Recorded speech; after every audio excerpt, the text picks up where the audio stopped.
All right. Our next writer, her name is Dawn Williams. She began her writing career as a journalist. She tells me what year, but I'm not going to bother with that. And has written for Fun and Profit ever since.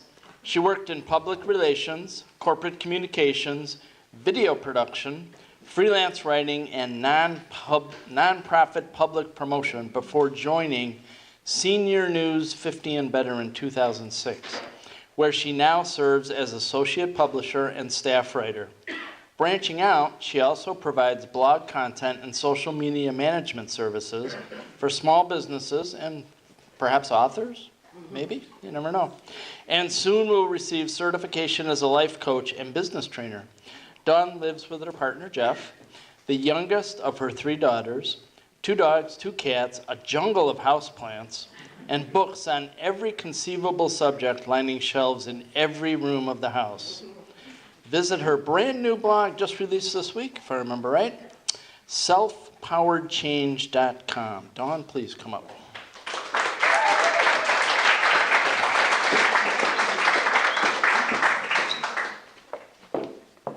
We good?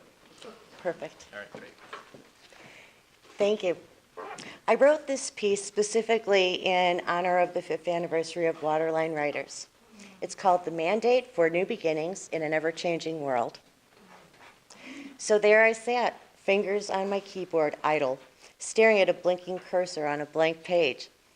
Like a young couple hoping to conceive their first child, I felt the presence of that which I longed to create, an ache so deep it consumed me. If you've been writing for any length of time, whether it's your livelihood, a hobby, or a lifelong avocation, you know this ache. You know this longing, and you know that despite the combination of anticipation and agony that often accompanies new beginnings, your creation will eventually come into being. Even more deeply embraced is the patent knowledge that no matter how difficult the struggle, you'll gladly do it all over again, time after time, world without end. Amen. Sculpting the written word into something new isn't just a thing we do. It's an intrinsic part of whom each of us is, as essential a component as our personality traits, our compulsion to breathe, or our sometimes very urgent need for dark chocolate. Like serial monogamists, we no sooner finish one work to our satisfaction before we find ourselves consumed by another. And let's be honest, not all of us are monogamists. At any given time, there may be dozens of potential projects in various stages of completion, all patiently waiting for their turn to bask in our undivided attention, to be shaped from the amorphous spark that they are into something new, something wonderful, something that compels us to gestate and birth it into a world that's often bereft of beauty and reason. The world needs what we have to offer, and in a symbiotic dance, we equally need to give it. To take this process for granted, to simply accept it as easily as we do the color of our skin, the changing seasons, or the inevitability of taxes, that's tempting. But as a professional writer for almost 35 years and a lifelong student of the human condition, I can't help but marvel at the creative spirit and the drive some of us are blessed with to continually invest so much of ourselves, heart and soul, in the process of making something new and beautiful and coherent from the chaos of our individual and collective consciousness. I can't help but be in awe of this need to give voice to ideas, emotions, experiences, as if validating our very existence, and at the same time, flirting with an infinite field of possibility. We see not only what is, but just as clearly what might yet be. On this auspicious occasion, celebrating the 5th anniversary of Waterline Writers, it seems appropriate to explore our collective drive to create, to embrace these new beginnings, and to consider exactly what it is that we, as physical and spiritual beings, experience and derive from the process of creation. It would be both easy and simplistic to attribute the need to create only to the exhilaration of the finished product. Now, certainly that kind of euphoria is unparalleled and quite possibly plays a part in our creative drive. But we're writers. We're seasoned. We've been through this process long enough to know the agony and the sweat and the tears that go into it. Sure, new beginnings are full of joyful anticipation. It's all fun and games until you metaphorically pull out that crusty old bottle of whiteout, though, isn't it? No, the thrill of completion, though immense, is not sufficient to explain the drive we feel to go through this process of glorious vision, followed by meager attempt to capture and make it real, followed by revision after revision, and sometimes a total do-over or three before reaching that ultimate reward. I know from my ongoing study of psychology, my recent training as a coach, many adventures in the world of psychotherapy, and decades of experiencing being human that all behavior serves a purpose. We create because we must. And understanding the why behind it changes not only the depth and the breadth of the work we do, but more so the possibilities available in other facets of life. So why must we create? Why must we write?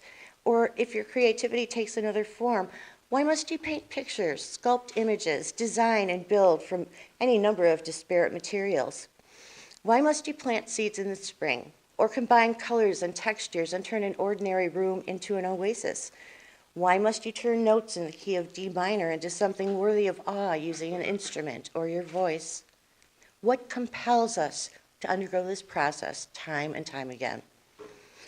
I think the answer is as complex as the process itself. First of all, we create in order to express a truth. Each of us has lived a unique combination of experiences, and we make sense of those seemingly unrelated events through our interpretation of them. Where one sees tragedy and loss, another may see heroism and valor. Where one sees needless self-sacrifice, another sees boundless unconditional love. Sometimes a lot of thought and emotional processing goes into the articulation of the meaning of what we've lived and witnessed. For creatives like us, our art often is the process. We make sense of the world as we create something that reflects the emotions experienced, the lessons learned, the possibilities uncovered. We also create to find our way. M. Scott Peck wrote in his landmark book almost 40 years ago, "Life is complex. Each one of us must make his own path through life. There are no self-help manuals, no formulas, no easy answers. The right road for one is the wrong road for another. The journey of life is not paved in blacktop. It is not brightly lit, and it has no road signs. It is a rocky path through the wilderness."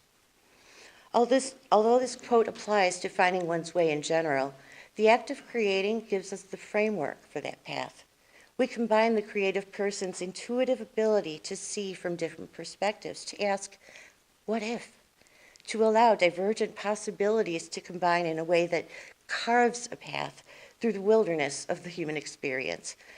As every writer knows, where you set out to go is not always where you end up. The act of writing and other creative expression is a machete that clears the brush away, opens a new direction that somehow is exactly what our still inner voice within has been seeking. We also create in order to explore. In the realm of the creative individual, we live amid infinite possibilities, but the minutiae of dealing with first world problems, the tedium of day-to-day survival, often blinds us to all that rampant potential and makes it easy to fall into a rut, or worse, a state of apathy or angst or even depression. The process of creating, by definition, lifts us from that rut, from the everyday mode of a survival mindset, and frees us to explore perspectives we might not otherwise experience. Writing and other forms of creating liberate us from the weight of obligation and responsibility and renew our connection with unlimited possibilities. And yes, we create in order to be heard. Not everyone craves or even enjoys the thought of fame or praise from the masses, but each of us has a basic need to be acknowledged, to contribute that unique bit of our experience that no one else would do quite the same. Creating allows us to take that hidden piece of self, turn it into something tangible, something that contributes to the betterment of the world, or at least our small corner of it, something that just maybe will make a difference. Descartes said, "I think, therefore I am." For writers, artists, inventors, and all the rest of us who are compelled to give life to the ephemeral world within, a better phrasing might be, "I create, therefore I am." The process is an affirmation of self and an acknowledgement of the desire to contribute to something greater than we are. We also create as a means of connection. When you write a work of fiction, your readers connect to your characters because of shared traits or feelings. When you write a slice of life vignette, a beautiful poem, even if the circumstances or environment differ from your reader's experiences, the deeper meaning in your story, that's universal. And even if much of your writing is commercial, such as the copywriting my work requires at times, even then, you're getting into the mind and the heart of the reader, connecting despite the fact that you'll probably never meet, and offering answers to experience with which we all struggle. The act of creating connects us. It bonds us. It reminds us that no matter how solitary a life may sometimes seem, or how isolated we feel, we're all part of the same tribe. We're all experiencing similar joys and victories, pains and losses. We're all striving to do the best we can, to be the best we can, in a world that seems intent on playing up our differences and turning them into an abyss that seems impossible to cross. That need for connection is programmed into our DNA, essential for our emotional health. And the act of creating is a strong and very profound path between us and our fellow humans. And finally, I think we create in order to become. At the very top of psychologist Abraham Maslow's hierarchy of needs is a state called self-actualization. When our physiological and social needs are adequately met, deeper needs begin to call for our attention. Self-actualization is a state of seeking greater understanding of self and of others, of focusing on the awareness of our potential and actively working toward fulfilling it. It is a way of being, not a destination. For one of the primary characteristics of self-actualization is the awareness that life is a journey, that we are always growing, always capable of more, always becoming more. Writing and all the arts are often a critical part of this journey, for in the process of creating, we must push aside, if only for a moment, the limits of who and what we think we are. We must deconstruct the very essence of our being, mix it up, add to it, reconfigure it, and eventually, as the work in progress takes shape, find that we've rebuilt ourselves and our worldview. It's painful work, but a beautiful kind of anguish. Like the throes of childbirth, and the self we become as we create is no less miraculous than a tiny new life a mother brings into the world. The process of creating isn't about creation alone. Creation and creator are one until we finish that work of art, reach that goal, build something new out of the accumulated experience and the detritus of our past. When the work is released into the world and we find that we have changed as well, that's what art is about. And this new version of self is often, quite ironically, simply a deeper, richer version of who we've been all along. Inscribed at the entrance to the oracle at Delphi are the words, "Know thyself."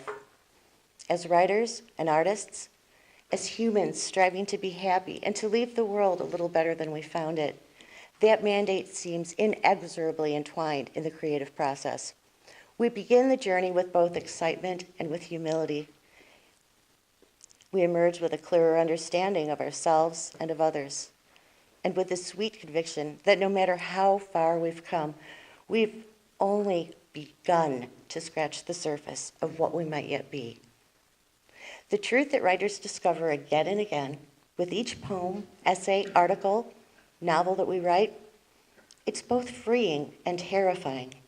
As artists and as humans, we come to understand the possibilities in art, as in life, are endless, and that we, as artists and as humans, we are limitless.